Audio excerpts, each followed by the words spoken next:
What's up, guys? So thanks to Will in the last video, we did a setup of how to set up a drum kit for beginners. Again, like I say, hopefully that's shown you how you can set it up to your requirements or to whatever genre that you are wanting to play. Again, obviously there's loads of other people out there that have done setup videos that maybe more to your requirements. Again, we're just sort of trying to run through it, make sure that everybody can just basically do it if they, you know, buy a flat pack drum kit. And if that's the case as well, with a flat pack one, this video might be good for you as well. So we're going to just tune what we'll set up to what we would like, okay? We're not gonna set it up for like professional concert playing, and we're not gonna try and tune it for like you know, studio playing or anything like that, because again, everybody has got their own personal preference, and we do get a lot of drummers come up to us and say, oh, well, we wouldn't do it like that, we wouldn't do it like that, and this and that. And our response is always met with the same, that everybody's got their own views on how it is. There is no right or wrong answer. So hopefully this will just help you more than anything on a journey to start to find where you want your kit to be and sounding for whatever genre you want to play. It'll get to the point where it sounds good enough that it's not going to put you off practicing. Exactly. And it actually will prove that you can get a kit that you found in a dumpster or something. Yeah, well, we've done it before, haven't we? We did the when we rescued the snare drums from the Skip, and we played it with our Great Escape song. You heard that actually we managed to make them sound relatively good. And like I say, we don't use any fancy tricks here. We don't use any microphones. We don't use any studio equipment or recording equipment. Everything that you ever see is just recorded on the phone. That's it. We don't try and make any trickeries. And the reason why we don't do that is because we'd rather you understand how they actually sound as best as they can without being edited and try to make sound better or anything like that. Literally everything you ever see us do is with a phone, a camera on the phone, sorry, and the microphone built into the phone. There's no ifs, ands or buts, that's it. So what we're gonna do is we're just gonna show you how we would tune it, but there are obviously various different ways, okay? So the first thing is you just tune them as bog standard. So you can just have a set of batter skins, is what they're called, because obviously you're battering them, okay, you hit them. And you can have like loads of different versions. There are single ply, two ply, twin ply, you can have pinstripes, you can have black spots. There are so many different varieties out there. Again, to add a bit of depth or a bit of tone or a bit of pitch or control or resonance to the toms or the kick or the snare, whatever it is. There are other ways that you can, if the skins that you've got on or the heads that you've got on as standard still resonate a bit too much or they've got a bit of echo in them, you can use studio rings. Pillow. Yeah, pillow. We've even used, if you look on our Samba video ones, we've just used J-cloth covered over with a bit of gaffer tape. We don't really like saying to put people to put gaffer tape on their drums, obviously, but because it's only on the head, it will just take that vibration out a little bit. So we use that on that, and that gives a nice bit of depth to it, stops out the echo. Will, show us the studio rings that we've got on there. I mean, I know them as studio rings, but again, some people call them totally different things. I mean, what have we got on here? Oh, see, it says studio rings on here. So this one says studio rings.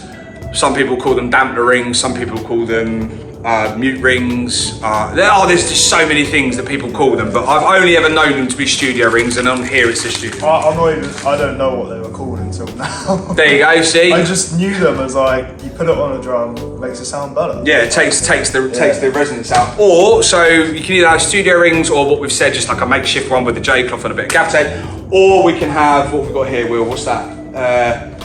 Okay. Dampening pads. I'm not gonna say the real word, and the only reason why is because of like product placement and stuff like that. But these are basically little jelly pads that you just lay over the top and they'll just stick on the drums. The ones that we've got here are called slap clats. It dampens the skin, so it takes the resonance out and then stops the echo a little bit. All right. And then obviously it's about your resonant skin on the bottom as well, making sure that that's tuned right as well. But again, this isn't a professional video. This isn't supposed to be like for everybody who's looking to tune their kit to concert pitch, or if that's what it's called on drumming. Yeah, I know it's concert pitch on pianos, but I know you can tune your drums with like a pitch thing. Yeah, you got your tuning watch. So the tuning watch. You really want to tune your drums to like the pitch of a piano. Yeah, so you can get. We had one a few weeks ago, didn't we? With Tama tension watch. And then you literally stick it on the skin and then you tighten it to whatever the gauge says on the top of it. As long as it meets requirements, this is what this video is for. We're not trying to look for it to go into a studio, we're not trying to look for it to go gigging, we're not trying to look for it to be on concert performance level. It literally is just so that it sounds good enough that it doesn't put you off whilst you're practicing, all right? And you can do this with any kit as well. So when you do this, first thing to do is just make sure that they're all finger tight, okay? So don't try and tighten one once you've got it in, like tighten out, because it will just ping up and then you'll warp it and all sorts, all right? Just make sure that you put all of them in, doesn't matter which way, just make sure they're only finger tight though, okay?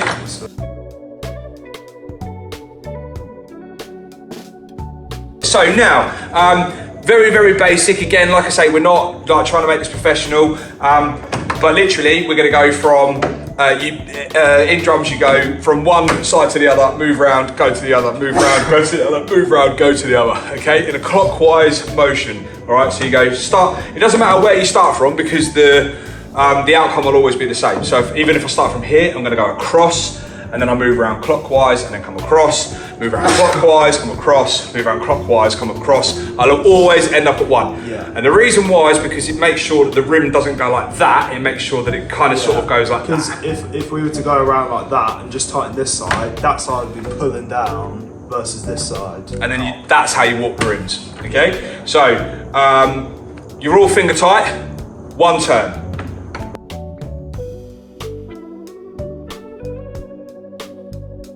There. Okay, so as you can hear, it's still got that flex in the skin without a shadow of a doubt. So now, what you will see, I don't know whether you can see it very well here, there's like a ripple in the skin here, but there's not here. And if you can't see that clearly, always a good test. You put your fist, you can see the ripple. Now you can see the ripple there, yeah, straight there.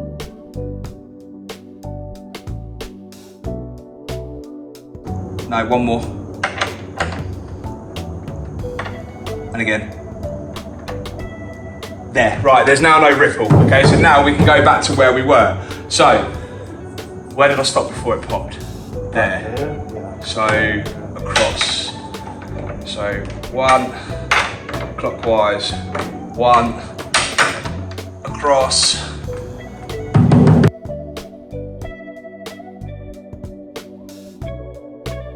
Have we got any ripples on the resonance? No, that seems pretty sound. That's nice. Okay, we've got a bit of echo, but we can solve that with our good old friend. No, I didn't say that. I didn't say. Oh no! Cut print. No, with the jelly pad.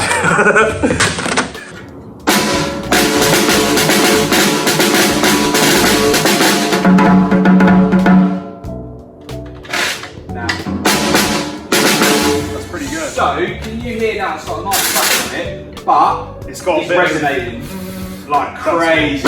So, studio ring 1. There you go. Let's get a before and after. So,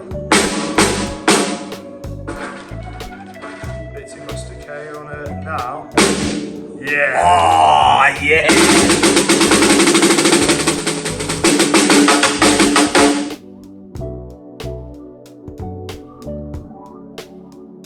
As long as you get the high sound, the mid sound, and the low sound, that's what you're looking for. So we're going to go all three at the same time. Already, this high top doesn't need any sort of tuning. All it needs is maybe a bit of gel to remove that. You can hear there's a bit of ring to it, but that's easily done with just a bit of gel. or one of these studio rings. Studio rings, that's it. Now the mid song, different story, right? That's way too low. Very dead, very low, yeah.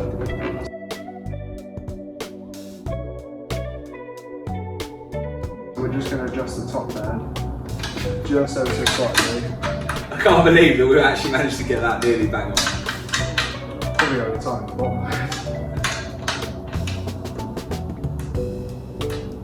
That's not even crazy. They're awful, they are. I really don't like them. That's probably about right. You won't need a lot. Nice. They've got a nice slap on them there, haven't they? Yeah. Okay, final one. What? I think that's quite high, but I don't think it's far off. And I really don't think it's far off. That's good. Sounds a bit better, doesn't it? Yeah, that's good. There you go. Again, it's not like perfect pitch. It's not in tune as per se with each other, like each one. But that's what, 10-15 minutes? It's taking us long, is it? And it sounds, well, Simon can show you how it sounds. Simon's going to completely show how not to play the drums.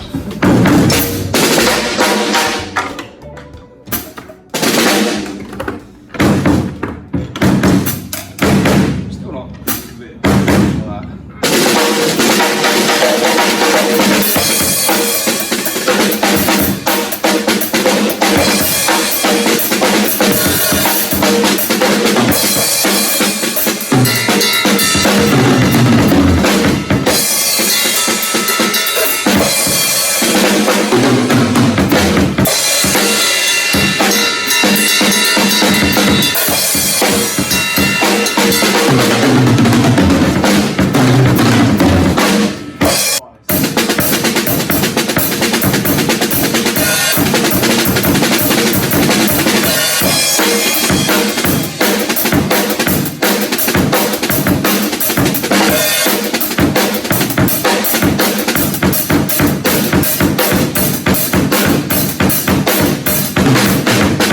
That goes to show you just how much tuning can be such a personal preference. Yeah. Because whereas I'm loud, I wouldn't classify that as what I would want it tuned like.